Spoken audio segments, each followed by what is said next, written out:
Welcome to Digestion and Physiology, Series 5, Part 6, Macrominerals, Sodium and Chloride. To complete the macromineral part of this series, we're going to conclude with sodium and chloride. Sodium is found commonly with chloride as salt. It has many functions. It is important for body fluid regulation, movement of fluids in and out of the digestive tract and throughout the body. Remember the ATPase pump from Series 1. It is important for the acid-base balance. As sodium is positively charged, you have to be careful with the inclusion levels in the diet. Too much, like potassium, can lead to metabolic alkalosis with high blood pH, often in this case through the retention of calcium in the blood.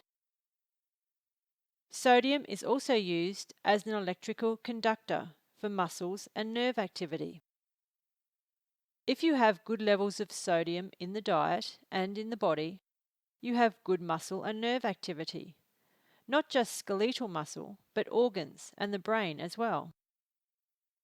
A deficiency often means muscle fatigue and slower nerve function. Horses that are in high levels of exercise sweat a lot, losing up to 3% of their body weight.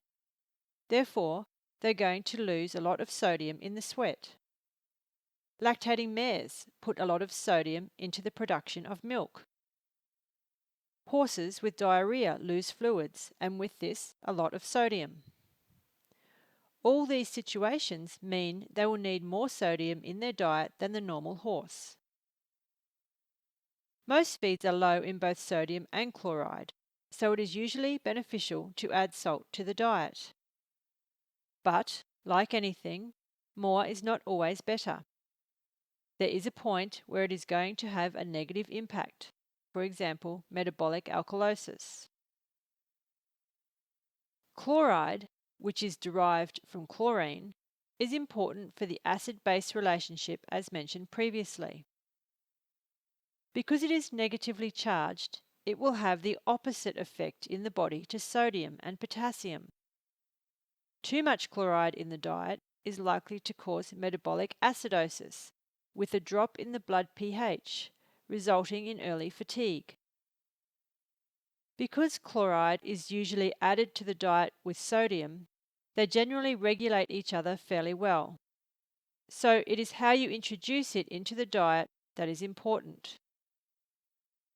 Chloride is also important for osmotic regulation, or the flow of fluids and nutrients in and out of the cells, just like sodium. It is very well regulated and easily excreted. Toxicity can occur, but only if very high levels are included in the diet. So, your key takeaway points from this clip include: sodium and chloride are commonly found together as salt. Sodium and chloride are both needed for osmotic regulation of fluids and nutrients in and out of the cell. Sodium is positively charged and chloride is negatively charged, therefore having the opposite effect to each other and usually balancing each other. Most feeds in Australia are low in both sodium and chloride, so it is generally beneficial to supplement both in the diet via the addition of salt. Too much sodium in the diet can cause health issues, as can too much chloride. As always, more is not necessarily better. That concludes this part of the series on macrominerals.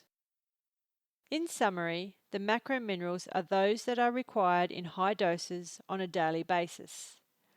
The main ones are calcium, phosphorus, magnesium, potassium, sodium, and chloride. Each have their own benefits. Each have their own risks if excessively included in the diet. But they are all important for the normal physiological functioning of the horse and may need to be included or compensated for. All feeds contain some amount of each of these minerals, so calculate how much is in the diet already before adding any more. It is important to consider recommended doses and the ratios to make sure you are giving the appropriate amounts. The next part in this series will focus on microminerals.